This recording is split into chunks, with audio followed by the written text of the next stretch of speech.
32 tutors walked into Princess Elara Santoro's schoolroom, and every one of them left before sunset, but when a poor librarian opened a battered storybook, the Vampire King's daughter finally looked up. The last tutor departed Blackthorn Palace at 4:17 on a rain-dark Thursday, clutching his leather briefcase so tightly his knuckles had turned pale. He did not bow to the guards. He did not collect the gold promised for finishing the week. He simply crossed the marble courtyard, stepped into his waiting car, and told the driver to leave before the gates closed behind him. From the second-floor window, 7-year-old Elara watched without expression.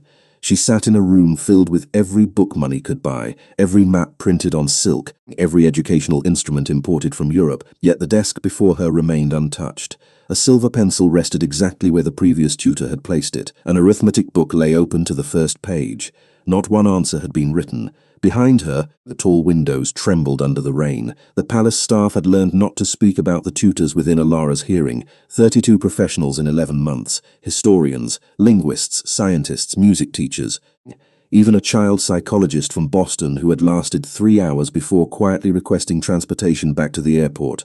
Some said the princess was spoiled. Others said she was impossible. A few whispered that there was something wrong with her. Matteo Santoro heard every whisper. He heard things no human could, nervous breaths behind closed doors, lies hiding beneath polite voices. He had ruled the vampire court for more than 2 centuries, negotiated peace between rival houses, and silenced rooms with a single glance. Yet each evening when he stood outside his daughter's schoolroom, all that power became useless. Elara would not read for him. She would not answer questions. She would not explain why every tutor made her eyes turn cold. That afternoon, Matteo remained in the shadowed hallway as the head of household approached. "Your Majesty," Mr. Whitmore said carefully, "the city library has sent someone regarding the damaged collection from the West Wing." Matteo's gaze stayed on the closed schoolroom door. "Send them away. She has already driven nearly 40 miles in this weather."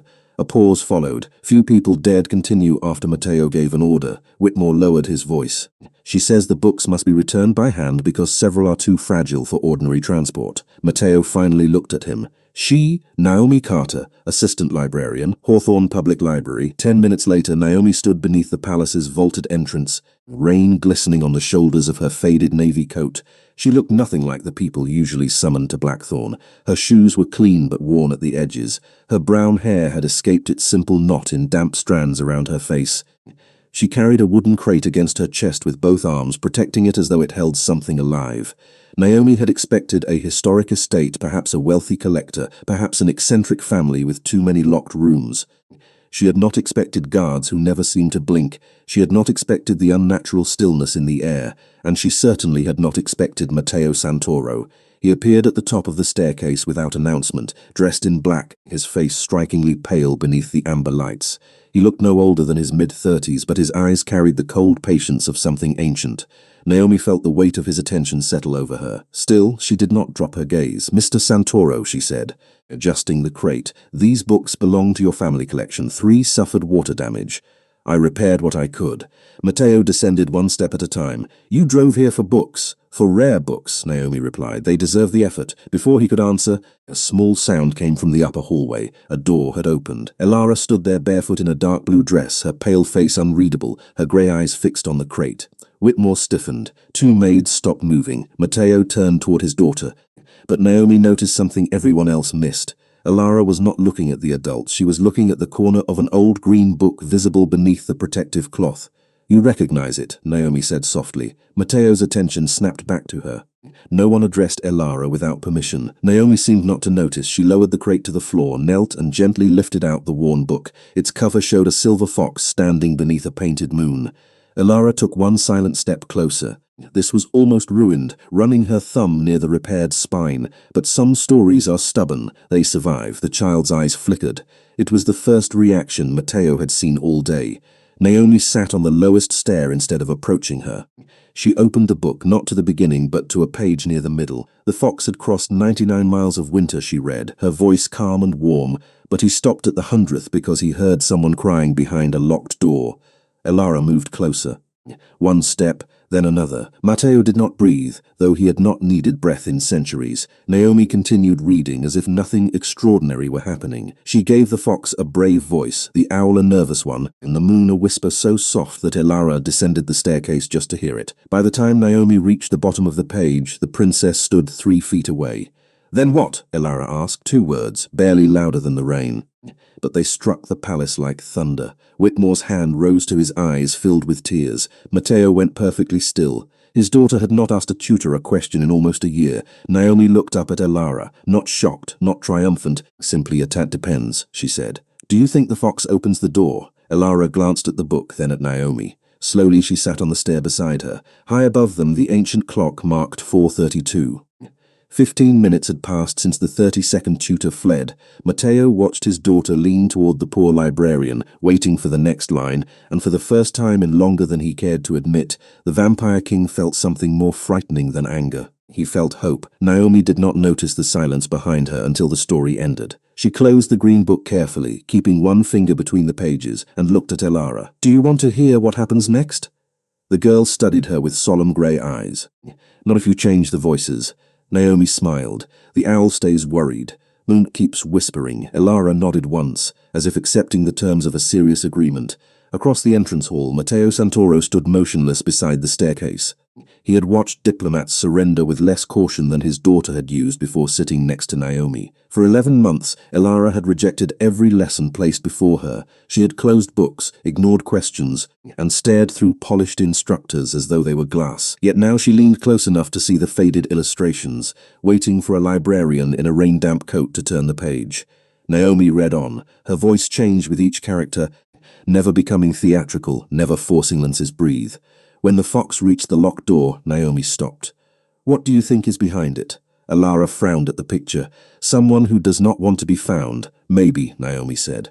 "Or someone who wants to be found but is afraid of what happens when the door opens." Elara's gaze lifted sharply. Matteo saw it, so did Naomi. For one brief second, the child's guarded expression cracked, revealing something deeper than stubbornness: fear. Naomi did not press. She simply turned the page. That restraint caught Matteo's attention more than the reading itself.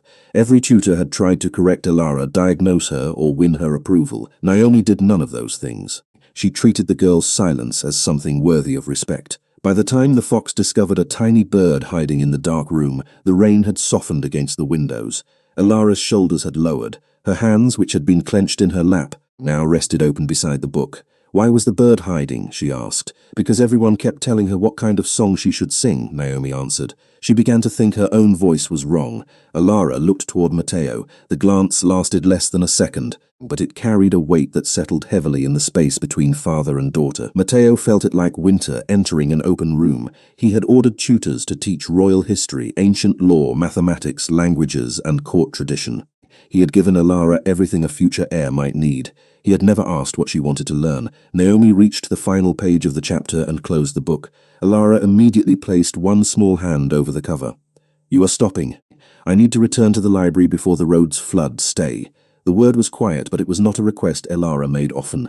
Naomi glanced toward Matteo for the first time since she began reading. His pale face revealed nothing, though his eyes had lost some of their coldness. "Miss Carter," he said, "the storm is expected to continue through the night." Naomi rose slowly. "I can drive carefully. The North Road crosses a low bridge. It becomes unsafe after heavy rain." His tone was calm, factual, absolute. "You will remain here until morning," Naomi almost objected. She had work at 8. Her apartment's heating bill was overdue. Her supervisor disliked excuses, even reasonable ones.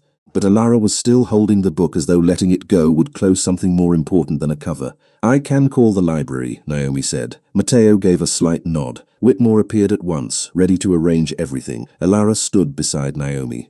"Will you read another chapter after dinner?" Naomi looked down at her. "Only if you tell me which character you trust." The girl considered this seriously. "The fox. Why? He listens before he opens doors." Naomi's expression softened. Matteo's did not. But the words landed somewhere he had kept guarded for years. As Whitmore led Naomi toward a guest room, Matteo remained at the foot of the staircase with Elara. For a moment, neither spoke. Then Elara held the green book against her chest and said, She did not tell me what to. Matteo looked toward the hallway where Naomi had disappeared. No, he said, she did not. Elara started upstairs, then paused. Do not send her away. The old clock ticked once in the vast hall. Matteo Santoro had faced rebellions, betrayals, and centuries of enemies without hesitation. But as his daughter waited for his answer, he understood that this was not a command he could give lightly. Naomi Carter had entered Blackthorn Palace carrying damaged books. In less than 1 hour, she had reached a place inside Elara that no one else had been allowed to see. Matteo lifted his gaze toward the shadowed upper floor. She stays tonight, he said. Elara's fingers tightened around the book. It was not a promise for tomorrow. Not yet. But for the first time, she smiled. Dinner at Blackthorn Palace began at 7, though Naomi could not understand how a table built for 20 people could feel so empty with only 3 chairs occupied. Silver candles burned without smoke. Rain traced quiet paths down the tall windows, and beyond the glass the estate disappeared into miles of dark forest. Naomi sat across from Elara, wearing a simple grey dress one of the housekeepers had found for her. Matteo remained at the head of the table, his pale face almost colourless beneath the warm light. No one spoke while the first course was served. Elara watched Naomi. Naomi watched the untouched bowl before the child. Matteo seemed to watch everything. Do meals here always feel like examinations? Naomi asked. A servant nearly dropped a spoon. Matteo lifted his eyes. Most guests do not criticize my table within their first hour. I am not criticizing the table. The table is beautiful. I am criticizing the silence. Elara hid the beginning of a smile behind her glass. Matteo noticed. My daughter prefers quiet, he said. Your daughter prefers not being studied, Naomi replied. The room became still. Matteo's expression hardened, but Naomi did not look away. She had spent years helping children arrive at the library carrying more worry than books. Some hid behind shelves, some spoke too loudly, some refused every recommendation because adults had already made too many choices for them. Elara's silence felt familiar, not protective. You have known her for less than 2 hours, Matteo said. That is true. Naomi folded her hands in her lap, which means I have not had enough time to decide who she is. Elara looked at her father. Matteo heard the child's heartbeat quicken. He could also hear Naomi's, unafraid. That disturbed him more than fear would have.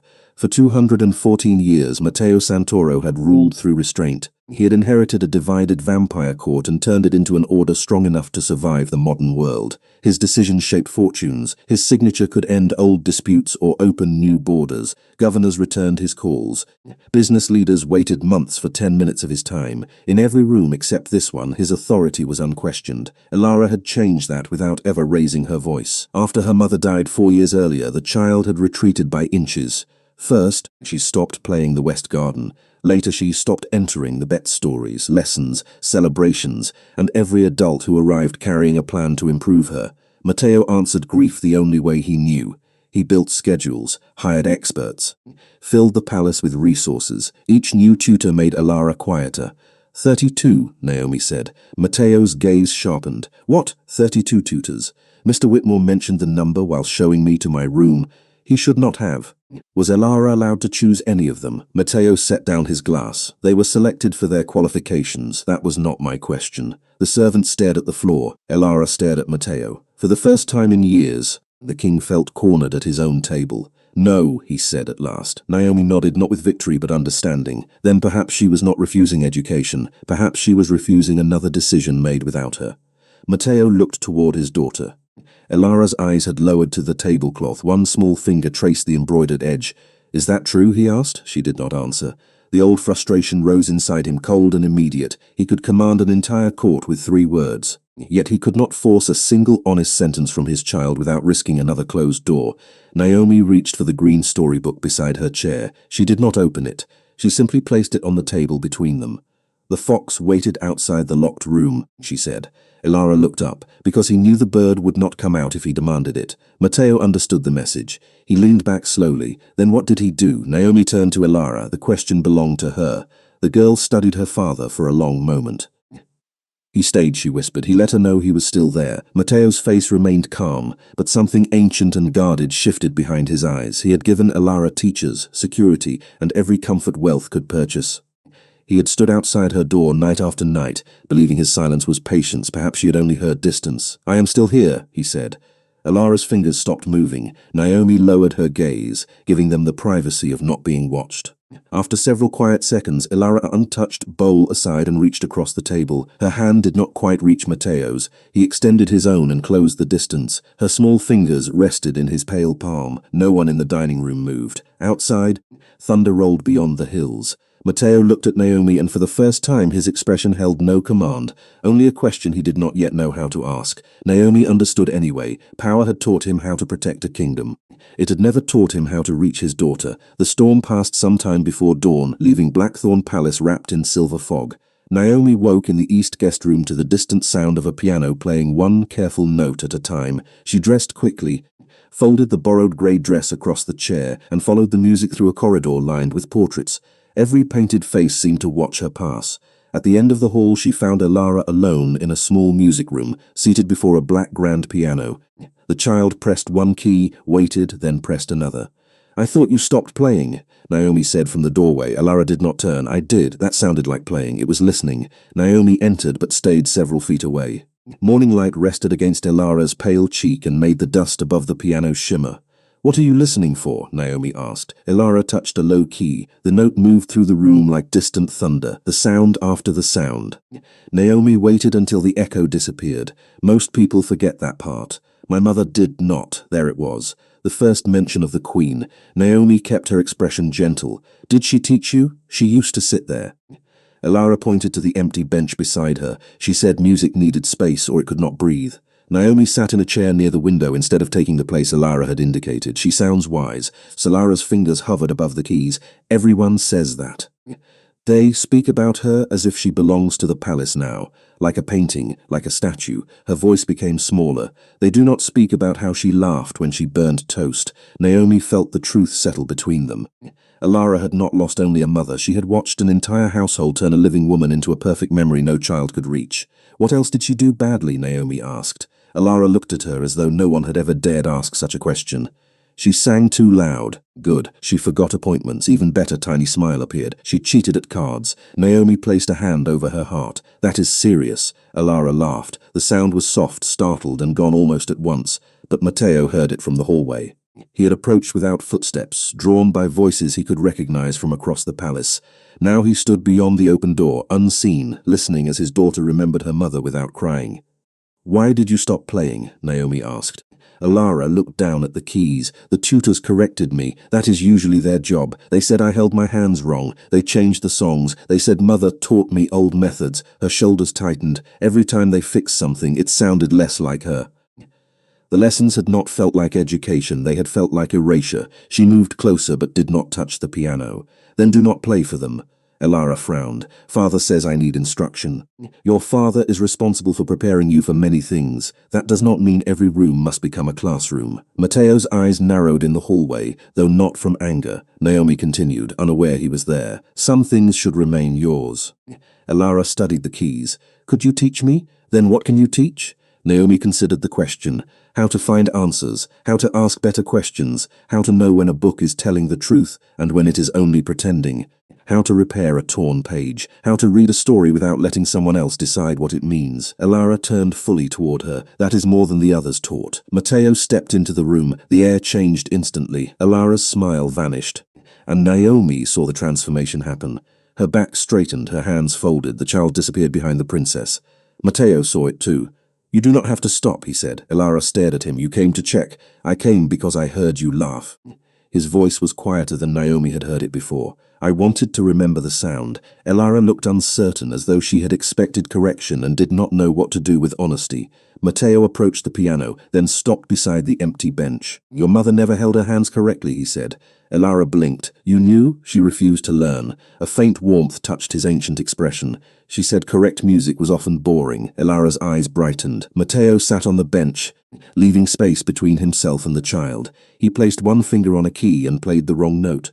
Elara looked at him in disbelief. Then she corrected it. He played another wrong note. This time she laughed before fixing it. Naomi watched from the window as the most powerful vampire in the country deliberately failed a simple melody so his daughter could teach him. The song that followed was uneven, slow, and imperfect.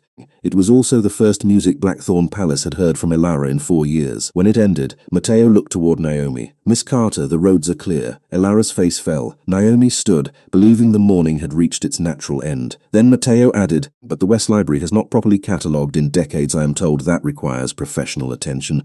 Naomi held his gaze. It could take weeks. "Then you should begin today." Elara went still. Hope appeared carefully in her eyes.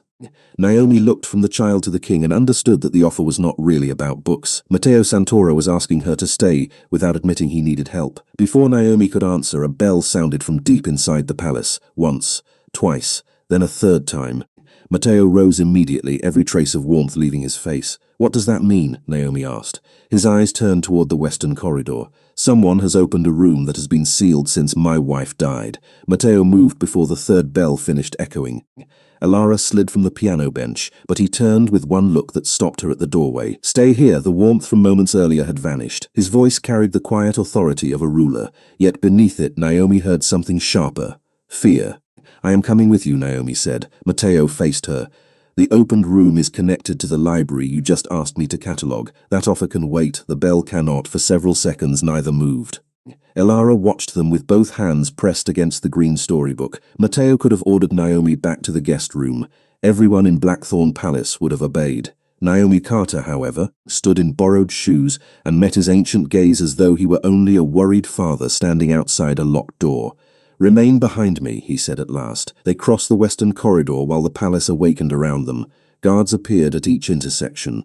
Mr. Whitmore followed with a ring of iron keys, though his face suggested none would be useful. The farther they walked, the colder the air became. Portraits gave way to bare stone. Electric lights ended near an old archway, leaving only amber wall lamps and the grey morning beyond narrow windows. At the corridor's end stood a carved oak door. It was open by 3 inches. A silver seal lay on the floor, unbroken but separated from the wood as though the door had released it willingly. Matteo stopped. "Who entered?" he asked. A guard bowed his head. "No one was seen, Your Majesty. The alarm began when the seal fell." "That is impossible." "I know." Naomi studied the doorway. A thin line of dust covered the threshold, except for one narrow mark near the center. It was too small for an adult shoe. Elara, she looked down. His expression changed. "She has been here. Not today," Naomi said. "The mark is older. See how the dust has settled inside it." He crouched, examining the faint impression. The palace staff had searched for explanations in tutors, schedules, and discipline. No one had considered that the child might have been carrying a secret. Matteo pushed the door open. The room beyond was not a tomb, nor a chamber of forbidden weapons. It was a private library. Tall shelves curved around a circular room beneath a painted ceiling of stars. A faded blanket rested on a window seat. Children's books stood beside volumes written in languages Naomi could not identify. On a small table sat a silver music box, a chipped teacup, and a framed photograph of a smiling woman holding a much younger Elara, the late queen.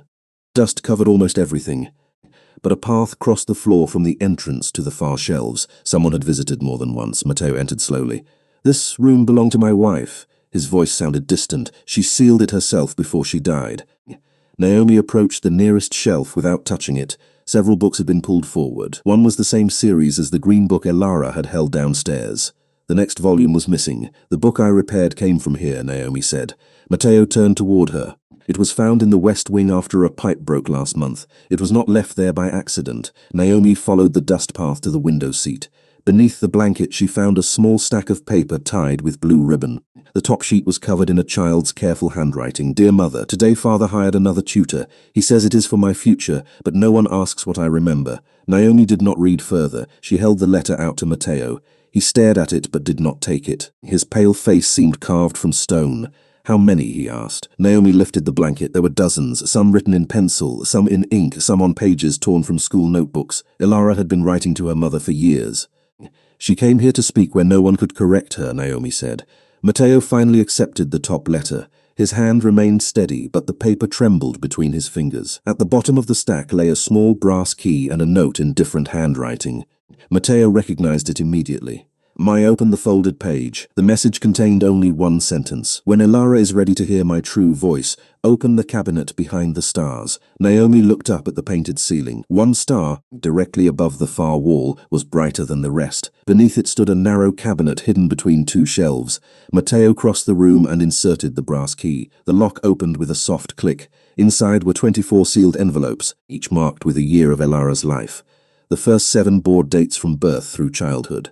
The rest reached far into a future the Queen had known she would never see. Matteo touched the envelope marked for Elara's 7th year. Her birthday was 3 months ago. Naomi saw grief pass through his eyes, silent and immense. Then this letter belongs to her. A small voice came from the doorway. I know. Elara stood beneath the arch with the green book against her chest. No guard had heard her approach. Her gaze moved from the letters to her father. I found the key last year, she said, but I was afraid to open the cabinet alone. Matteo looked at his daughter, then at the envelope waiting in his hand, and understood that every tutor had been asking Elara to move forward while part of her was still waiting in this room. Elara did not enter the room until Matteo lowered the letter. She crossed the dusty floor slowly, still holding the green book against her chest, and stopped beside Naomi. The cabinet remained open behind her father, its 24 envelopes arranged in perfect rows. Each one carried Elara's name in the same graceful handwriting. Why did Mother make so many? Elara asked. Matteo looked at the letter marked for her 7th year, because she wanted to speak to you on the days she knew she would miss. Elara's eyes stayed on the envelope. Did you know? No. The answer came without defense. Matteo had spent centuries hiding uncertainty behind authority, but he would not hide from his daughter now. I knew she kept journals. I did not know about these. Elara moved closer. Read it. Matteo's fingers tightened around the paper. It was written for you. I want Naomi to read it. The words landed quietly, but Matteo felt their weight. Elara trusted a woman she had met the previous afternoon with something she would not place in her father's hands. Naomi saw the hurt pass across his face before it disappeared. Perhaps your father should read it with you, she said. Elara shook her head. He reads everything like a law. Matteo might have corrected anyone else. Instead, he looked down at the envelope and admitted, that is probably true. Naomi knelt beside Elara. Then we can read it together. Your father can stay. You can stop whenever you want. Elara considered the terms, then nodded. Matteo broke the seal carefully and gave the letter to Naomi. The paper smelled faintly of cedar and lavender, preserved by the cabinet's old magic. Naomi unfolded it and began. My dearest Elara, today you are 7 years old. By now you may be tall enough to reach the 2nd shelf in my library, though I hope you still ask for help when the book is heavy. Elara glanced toward the shelves. She could reach them now, Naomi continued. There will be people who tell you that strength means never needing anyone. They will be wrong. The strongest hearts are not closed. They know when to open. Matteo turned toward the window. The Queen had once said those same words to him. He had dismissed them as hopefulness. Now they returned through Naomi's voice, directed toward the child he had been unable to reach. Your father will try to protect you from every sorrow, Naomi read. He will build walls when he should build doors. Be patient with him. He learned power long before he learned tenderness. Elara looked at Matteo. He did not turn away this time. Was Mother angry with you? She asked. Often, he said. She was usually correct. Naomi read the final lines. Never let anyone turn learning into a cage. Read because you are curious. Play music because silence needs an answer. Ask questions even when the room prefers obedience. Most of all, remember that my love did not end. It only changed the way it reaches you. The room remained still after Naomi finished. No one hurried to fill the silence. Elara touched the bottom of the page. She knew about the tutors. She knew your father, Naomi said gently. Matteo stepped closer.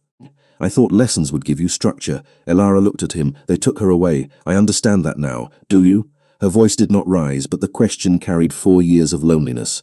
Matteo knelt before her, bringing his pale face level with hers. No king had bowed in that room before. I removed her songs because they made you cry. I closed this library because I believed memories were keeping you in pain. I hired tutors because I thought moving forward would save you. He paused. I was wrong. Elara's grip loosened around the green book. You never asked me, no. Matteo's voice softened. But I am asking now. What do you need?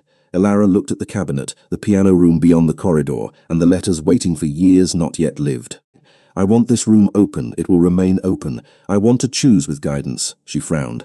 Matteo added guidance, not commands. Elara looked toward Naomi. I want her to teach me. Naomi's breath caught. I am a librarian, not a royal tutor. Good, Elara said. I do not want another royal tutor. Matteo rose and faced Naomi. Morning light crossed the room, revealing the exhaustion beneath his composure and the hope he no longer tried to hide. You said the West Library could take weeks. Naomi remembered her overdue bills, her modest apartment, and the supervisor expecting her at 8. She also saw Elara standing beside a cabinet of letters, finally asking for something instead of refusing it. It could take months, Naomi said. Matteo's answer came at once. Before Naomi could respond, Mr. Whitmore appeared at the doorway with a sealed black envelope on a silver tray. "Your Majesty, the Council has learned that the Queen's chamber was opened." Matteo's expression turned cold. "How?" "Someone sent word before the bell stopped ringing." Elara moved closer to Naomi. Matteo accepted the envelope and broke the seal. His eyes traveled across the message once, then again. "What does it say?" Naomi asked. He folded the paper with precise calm. "The council is coming to Blackthorn tomorrow." His gaze settled on the open cabinet. "And they believe these letters belong to the crown, not to my daughter. By sunset." The 24 letters had been moved from the hidden cabinet to a locked case in Matteo's private study, not because he believed the council had any right to them, but because he knew how quickly private grief could become public property inside a royal court. Elara remained close to Naomi for the rest of the day, carrying the green book from room to room as though it were proof that some doors could open without taking anything away. Naomi called Hawthorne Public Library and explained that the damaged collection required further assessment. Her supervisor complained about schedules, staffing and procedure until Matteo quietly took the telephone. He spoke for less than 1 minute. When the call ended, Naomi had been granted a temporary professional assignment, full pay, and as much time as the restoration required. "What did you say?" she asked. "I offered the library a preservation grant." "How large?" "Large enough to improve their manners." Naomi tried not to smile. Elara did not try at all. The next morning, 3 black cars crossed the stone bridge shortly after 9. The Vampire Council entered Blackthorn Palace beneath a sky the color of steel. There were 5 of them, each dressed with the careful elegance of people accustomed to being obeyed. At their center walked Lady Seraphine Vale, Matteo's senior advisor and the oldest member of the council. Her silver hair was pinned neatly above a face that seemed carved from winter. She greeted Matteo with a formal bow, acknowledged Elara with a measured nod, and looked at Naomi as though someone had left an open umbrella in the throne room. "This is the librarian?" she asked. "Naomi Carter," Matteo said.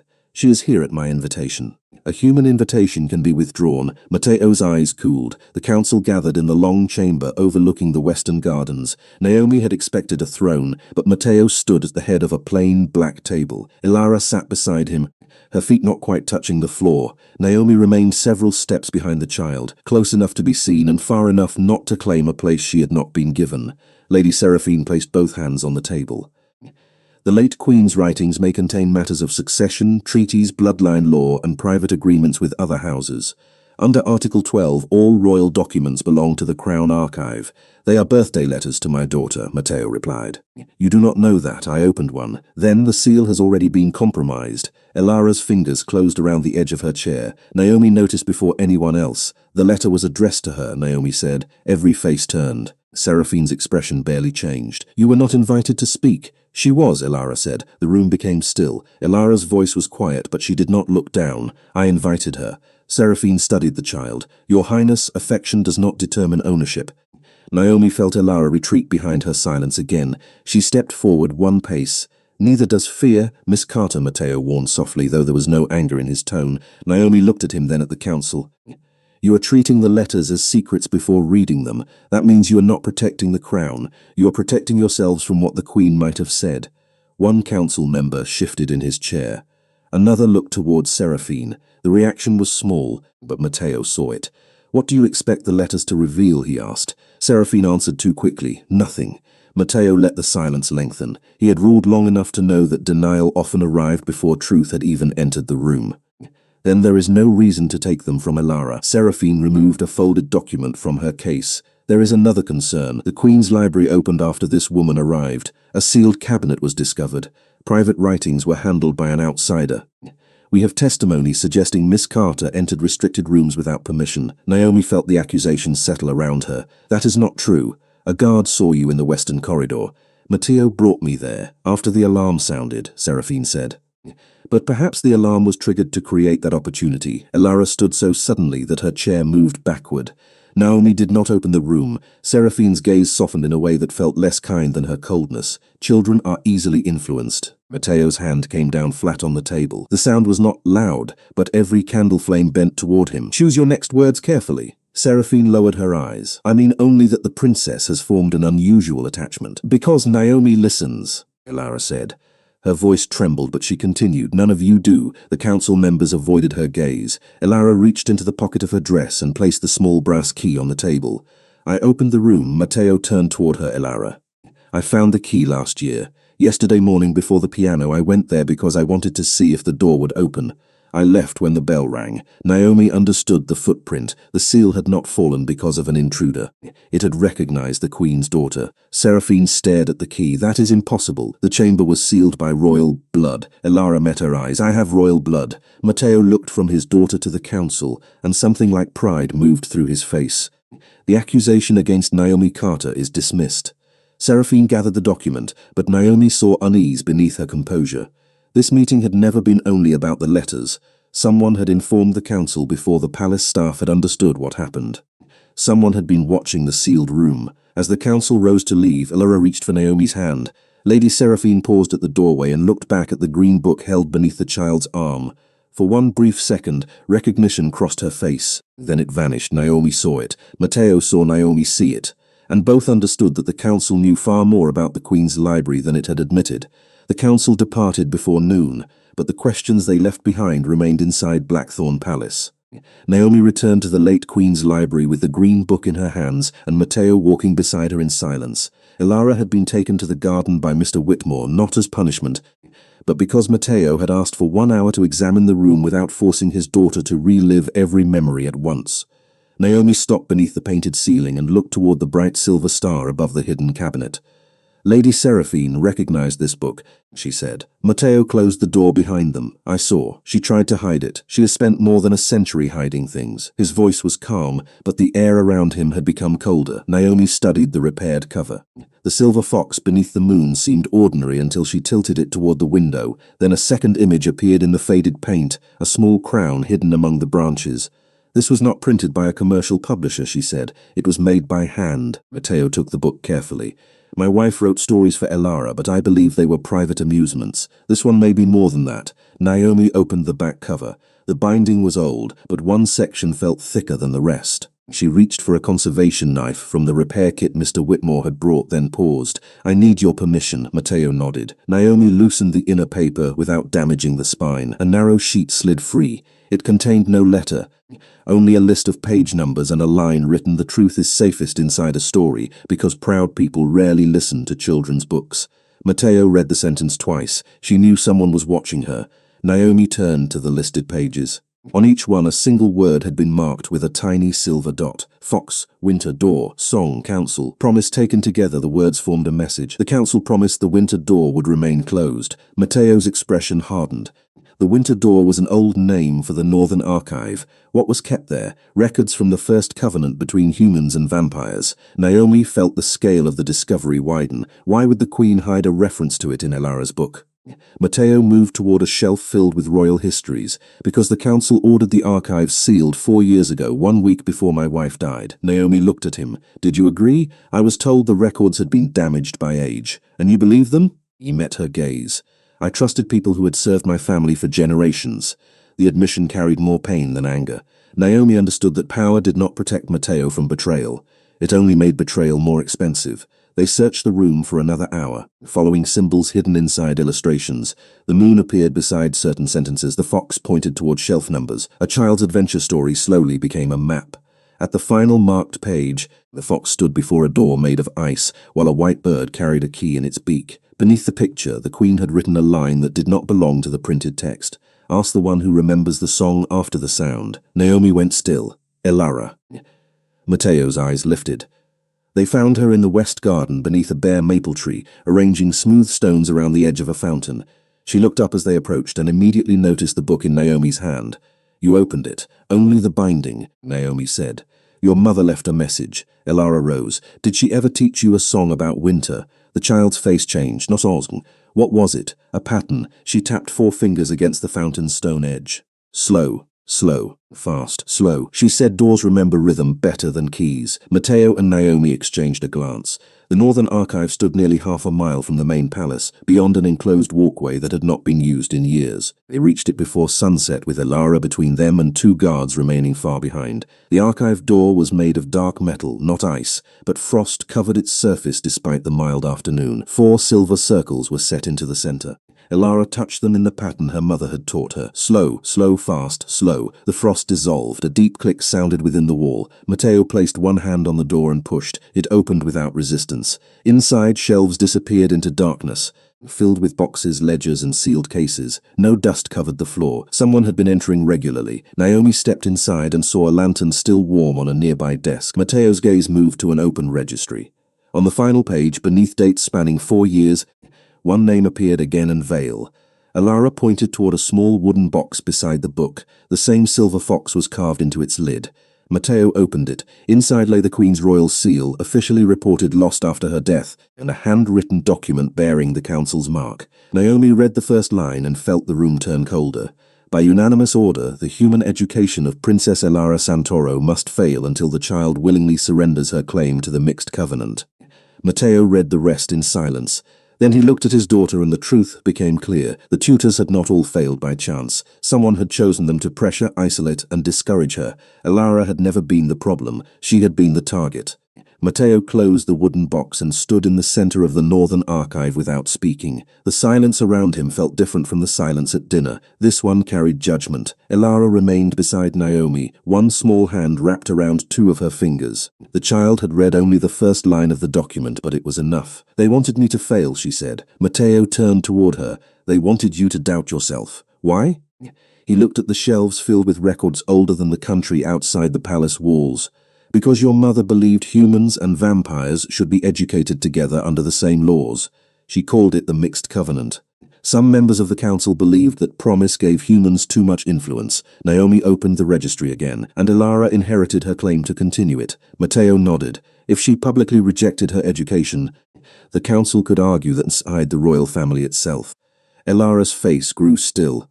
"So the tutors were sent to make me hate learning." Naomi knelt beside her. "They made learning feel like something that belonged to them. That is not the same as hating it." Matteo reached for the handwritten order, but Naomi stopped him with a quiet word. "Wait," he looked at her. "The document is evidence. So is the registry. If the council knows we found this room, they may claim both were planted. The royal seal proves otherwise, only if the people judging them are willing to accept it." Matteo's gaze sharpened with reluctant approval. Naomi had no title, no court training, and no reason to understand vampire law. Yet she understood something many rulers forgot. Truth alone did not always defeat a lie. Truth needed witnesses. Matteo called the 2 guards inside and ordered them to observe every item exactly where it had been found. Mr. Whitmore arrived with a camera, archival gloves, and 3 members of the palace legal staff. Each page was photographed, each seal was recorded. The warm lantern was placed in a clear case, and its oil was tested to establish that someone had visited the archive that morning. Naomi examined the open registry while the others worked. Several entries carried Lady Seraphine's name, but the handwriting changed after the first year. "These signatures are copied," she said. Matteo came to her side. "You are certain? The shape is similar. Look at the final stroke. The earlier entries rise, the later ones fall." Mr. Whitmore studied the page. "Then someone may have used her name." Matteo's expression did not soften. "Or she taught someone to imitate it." Naomi turned another page and found initials beside the dates. CR the same initials appeared beside notes about tutor appointments, school evaluations, and sealed reports sent to the council. "Who is CR?" she asked. Matteo did not answer immediately. Then his face became colder than the frosted door. "Calvin Rook, the council's education secretary." Elara looked up. "He chose my tutors. He approved every one of them," Matteo said. The pieces aligned with terrible precision. Lady Seraphine had known about the book. Calvin Rook had controlled the tutors. Someone inside the palace had warned the council when the Queen's room opened. The plan had not depended on one person. It had depended on a system that made every failure look ordinary. Matteo ordered the archive sealed under royal guard, then returned to Blackthorn with Naomi and Elara before nightfall. He did not summon the council in secret. He called for a public royal hearing the next morning and sent formal notice to every vampire house bound by the covenant. By midnight, the Great Hall had been prepared. Cameras would record the proceedings. Human legal observers from 3 states had been invited. Representatives from Hawthorne Public Library were asked to verify the preservation records. Naomi read the list twice. "You are making this impossible to hide. That is the intention." Matteo stood at the tall window of his study. The city lights faint beyond the forest. For centuries, the council has survived by keeping disputes inside closed rooms. Tomorrow, the room will be open. Elara sat near the fireplace with the green book in her lap. "Will they take Naomi away?" Matteo turned. "No." Will they send more tutors? No. Will you still let me choose what I learn? He crossed the room and knelt before her. Yes. Elara studied him carefully. Even if the council says no. Matteo placed his hand over the cover of the book, especially then. Naomi watched her father and daughter hold each other's gaze without fear for the first time. Then a knock came at the study door. Mr. Whitmore entered carrying a small envelope recovered from the archive. It bore no date and no name. Only the Queen's silver fox pressed into black wax. This was hidden beneath the registry, he said. Matteo opened it. Inside was a single note in his wife's handwriting. Seraphine is not the architect. She is the witness who became too afraid to speak. Calvin Rook serves someone closer to the throne. Matteo read the sentence aloud. Elara looked toward the dark hallway. Naomi felt the meaning before anyone said it. The conspiracy had not ended with the council. Someone inside Blackthorn Palace had been guiding it from the beginning. The message changed the hearing before it began. Matteo ordered every entrance to Blackthorn Palace monitored, every communication log preserved, and every member of the household accounted for from the hour the Queen's library opened. No one was confined, no one was accused. Matteo understood that fear could make innocent people look guilty and guilty people look prepared. By 8 the next morning, the great hall was filled with representatives from the vampire houses, human legal observers, palace staff, and members of the council. Cameras stood along the rear wall. The 24 letters remained locked in Matteo's study, but copies of the registry, the hidden order, and the Queen's note rested beneath clear protective covers on the central table. Naomi sat beside Elara in the front row. The child wore a dark blue dress and held the green book in both hands. She had asked to attend. Matteo had agreed only after promising that she could leave at any moment. Lady Seraphine entered alone. Calvin Rook followed several minutes later, carrying a leather folder and wearing the calm expression of a man who believed procedure would protect him. Matteo stood at the front of the hall without a throne behind him. This hearing concerns the deliberate obstruction of Princess Elara Santoro's education, the concealment of royal records, and the misuse of the late Queen's seal, he said. His voice did not rise, yet the room became completely still. The evidence will be examined publicly. Calvin adjusted his cuffs. Your Majesty, public examination of internal royal matters is highly irregular. So was selecting 32 tutors to make a child believe she was incapable of learning. Several faces turned toward Move. That is an emotional interpretation, not a legal conclusion. Naomi felt Elara's hand tighten around the book. Matteo placed the tutor records on the table. Each instructor had received a private directive from the council's education office. Some were told never to allow Elara to choose reading material. Others were required to report curiosity as defiance. One had been ordered to remove every lesson connected to the late Queen. These directives carry your authorization, Matteo said. Calvin looked at the pages. My office approved them. I did not write them. Who did? The recommendations came from inside the palace. A murmur moved through the hall. From whom? Calvin opened his folder. The late Queen's former Chief Secretary, Adrian Bell. Mr. Whitmore inhaled sharply. Adrian Bell had served the Queen for 12 years and remained at Blackthorn after her death as keeper of royal correspondence. He stood near the side wall, an unremarkable man with thinning brown hair and a face people rarely remembered. Every report from the tutors had passed through his hands before reaching the council. Matteo turned toward him, stepped forward. Adrian did not run. He walked to the center of the hall and bowed. Your Majesty. Did you recommend the restrictions placed on Elara's education? I did. Elara looked at him as though seeing him for the first time. Adrian had brought birthday cards to her room. He had read official messages at breakfast. He had been present in the palace for nearly every year she could remember. Why? Matteo asked. Adrian's eyes moved toward the human observers. Because the Queen's plan would have weakened the crown. Lady Seraphine stood. That was never your decision to make. Adrian looked at her. You knew the archive existed. You knew the council had concerns. You chose silence. Seraphine's face tightened. I knew there was disagreement. I did not know you were manipulating the princess. Matteo placed the Queen's note beside the registry. My wife called you closer to the throne than Calvin Rook. She discovered what you were doing. For the first time, Adrian's composure shifted. She misunderstood. Naomi looked at the green book. No. She hid evidence in a story because she knew official records could be controlled by the person responsible for royal correspondence. Adrian turned toward her. You have been here 3 days, long enough to notice that every hidden message avoided the palace archive. She opened the book to the page with the white bird and the frozen door. The Queen trusted stories because you controlled letters. The room seemed to narrow around Adrian. Matteo asked one final question. Did you send word to the council when the sealed room opened? Mr. Whitmore stepped forward with a communication ledger. A call had left Adrian's office less than 1 minute after the bell sounded. The destination was Calvin Rook's private line. Calvin looked at Adrian with open disbelief. You told me the room had been opened by the librarian. I told you what was necessary. You used the council. Adrian's calm finally broke, not into anger, but exhaustion. I protected a system that survived for centuries. The Queen wanted human schools inside vampire territory. Shared courts, shared records. She called it peace. I called it surrender. Alara rose from her chair. Her voice was small, but every microphone carried it. So you made me think I was stupid. Adrian looked at her and found no answer. Not to hide Alara, but to stand with her. The mixed covenant will be restored, he said. Calvin Rook is removed from the education office pending full review. Adrian Bell is dismissed from royal service and will answer before an independent court. Lady Seraphine will testify regarding every concealed council action. Seraphine bowed her head. I will. Alara looked up at her father. And the tutors? Their records will be reviewed. Those who knowingly followed harmful instructions will never teach under the crown again. The hall remained silent as Adrian surrendered his seal of office. No force was needed, no threat was spoken. The evidence had done what power alone could not. It had opened the door. When the hearing ended, Matteo turned to Naomi, but she was watching Alara. The child had opened the green book to the final page. Beneath the printed ending, another line had appeared in silver ink, visible only in morning light. When the false keeper is named, the last letter may finally be opened. Matteo looked toward his private study. Among the 24 envelopes was one without a year, sealed in white wax. At last they knew it had been waiting for the truth. The great hall emptied slowly, leaving behind the soft movement of chairs, fading footsteps, and the weight of truths that could no longer be hidden. Matteo waited until every camera had been removed before leading Alara and Naomi to his private study. Mr. Whitmore followed with the locked case that held the Queen's letters, then placed it on the desk and quietly closed the door behind him.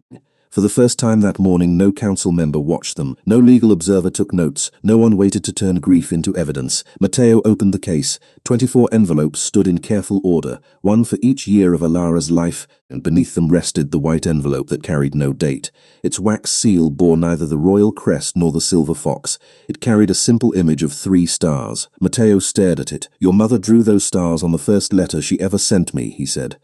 Alara stood beside him, one for her, one for me, one for the future she hoped we would have.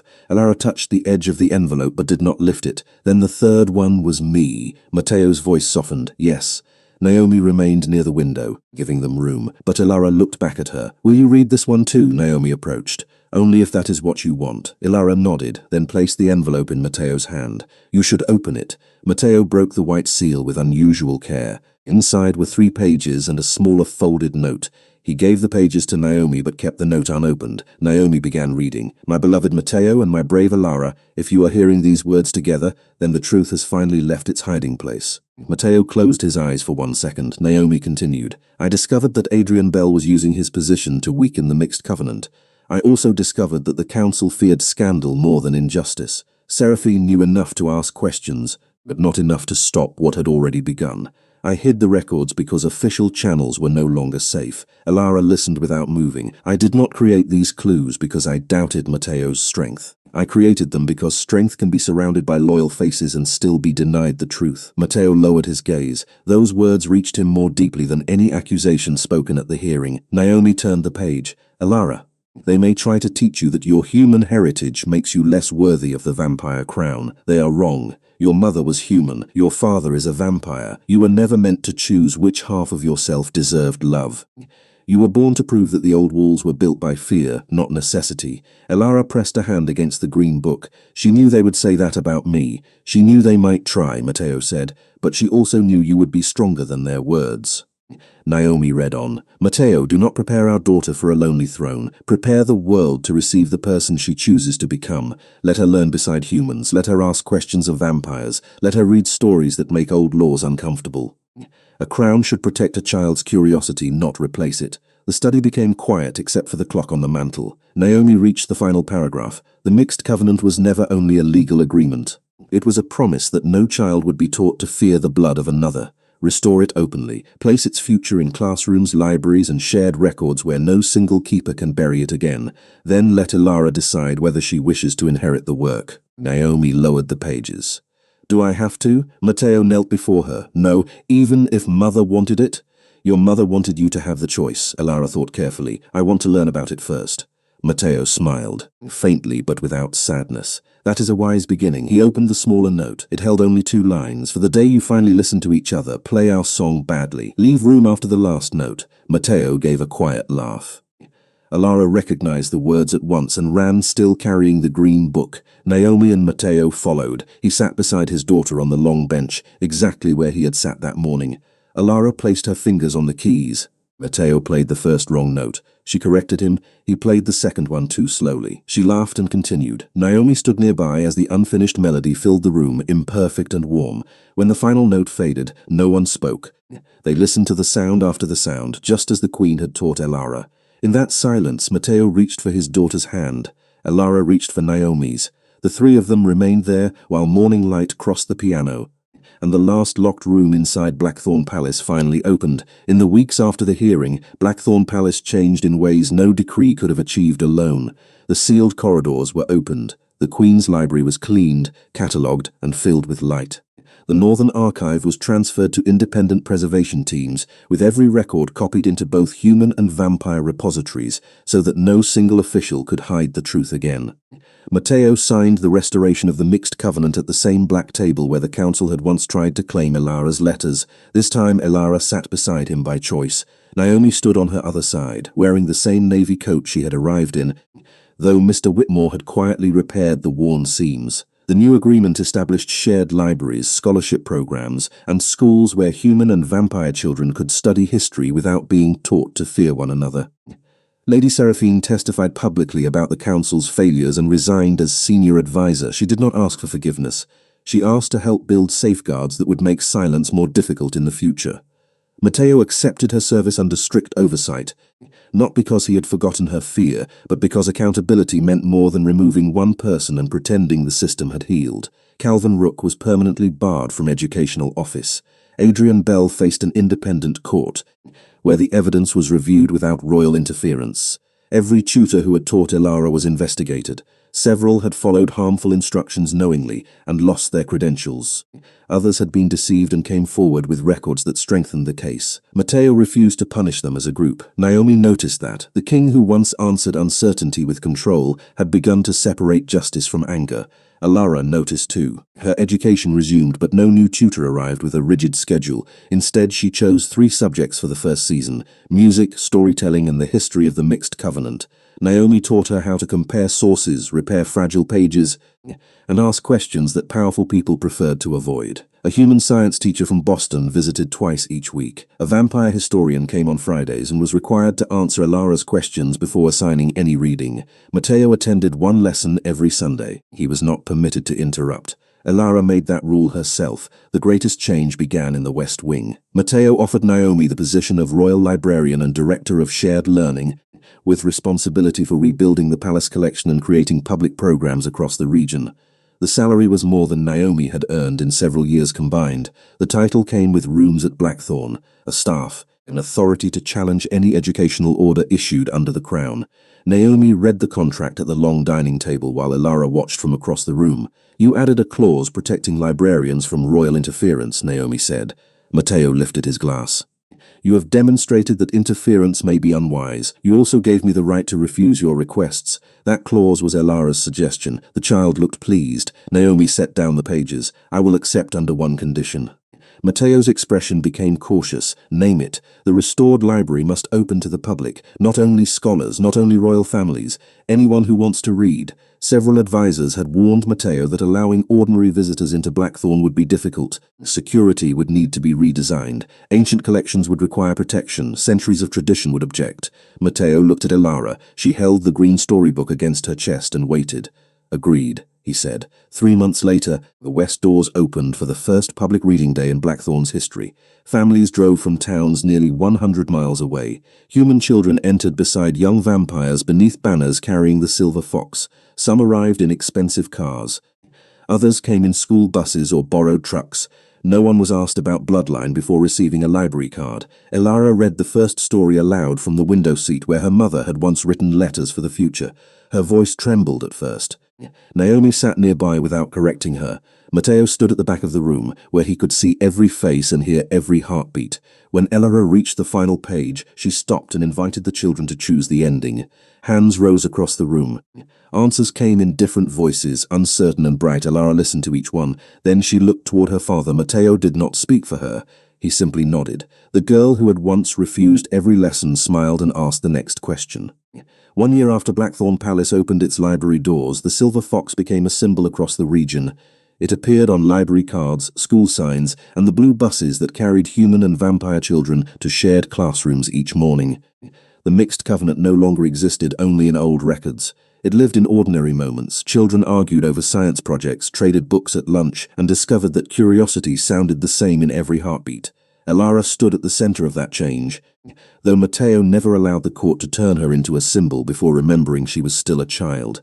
She studied 3 days each week at Blackthorn and 2 days at Hawthorne Public School, where no one bowed when she entered the room. At first, she found that strange. Then she found it wonderful. She made friends, joined a reading club, and learned that making mistakes in front of people who cared was not the same as failing. Naomi continued directing the shared learning program from the restored West Library. Under her leadership, 12 community libraries received preservation grants, 6 rural schools added evening reading hours, and the Northern Archive became available to qualified researchers under independent supervision. No document could be removed without 2 witnesses and a public record. No official, including Matteo, could seal educational materials without review. Lady Seraphine helped design those protections before retiring from the council. At her final public meeting, she admitted that silence had allowed injustice to appear respectable. Elara accepted the apology but did not excuse the choice. "You should have spoken sooner," she said. Seraphine bowed her head. "Yes, Your Highness." Calvin Rook was permanently removed from public office. Adrian Bell received a fair judgment from the independent court and was forbidden from holding any position connected to royal records or education. Neither man was allowed to disappear into rumor. Their actions were documented, their methods exposed, and the systems they misused were rebuilt so that one person could never control the truth again. The 32 tutors also received individual review. Those who knowingly followed harmful instructions lost their licenses. Those who had been deceived completed new training and publicly corrected their reports about Elara. The child once described as impossible was formally cleared of every false evaluation. Matteo signed that order himself. She drew a small silver fox beneath his name. On the anniversary of the first public reading day, Blackthorn hosted families from 5 states. More than 400 guests filled the gardens, halls, and library rooms. Elara opened the celebration by reading the story of the fox and the hidden bird. This time, when she reached the locked door, she did not ask someone else to choose the ending. The fox stayed, she read, until the bird understood that an open door was not a command to leave, it was permission to choose. She closed the book and the room answered with warm applause. Matteo stood beside Naomi near the rear shelves. He no longer watched every gathering as though danger waited inside each shadow. He still heard every heartbeat, but he had learned that protection did not require controlling every step. "You changed this palace," he said. Naomi looked toward Elara, who was helping a nervous boy find the courage to read aloud. "She changed it. You listened when the rest of us were trying to speak for her." Naomi smiled. Someone had to leave room after the sound. Matteo looked at her with the quiet gratitude of a king who had finally learned that asking for help did not weaken his authority. "Will you remain at Blackthorn?" he asked.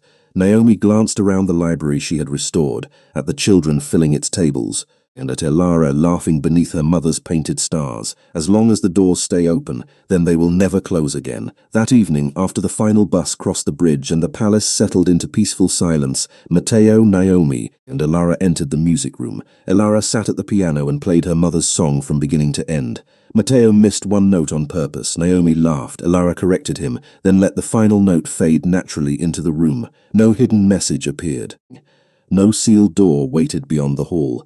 Every letter had been read, every accusation had been answered, every record had been secured. Elara no longer feared losing her mother by learning something new, because she understood that memory was not a room that education could erase. Matteo no longer mistook control for care, because his daughter had shown him that love must listen before it leads. Naomi no longer returned each night to a cold apartment and overdue bills. She had a home, meaningful her freely. Elara reached for both of their hands. Beyond the windows, moonlight rested on the open library doors. Once Blackthorn Palace had been known for secrets, silence, and a king no one dared question. Now it was known for a child who asked questions, a librarian who honored them, and a father who finally listened. The throne had preserved Matteo's kingdom for centuries, but kindness had saved his family, and in the peaceful space after the last note, the three of them understood that the story was no longer waiting for an ending. They had already written it together.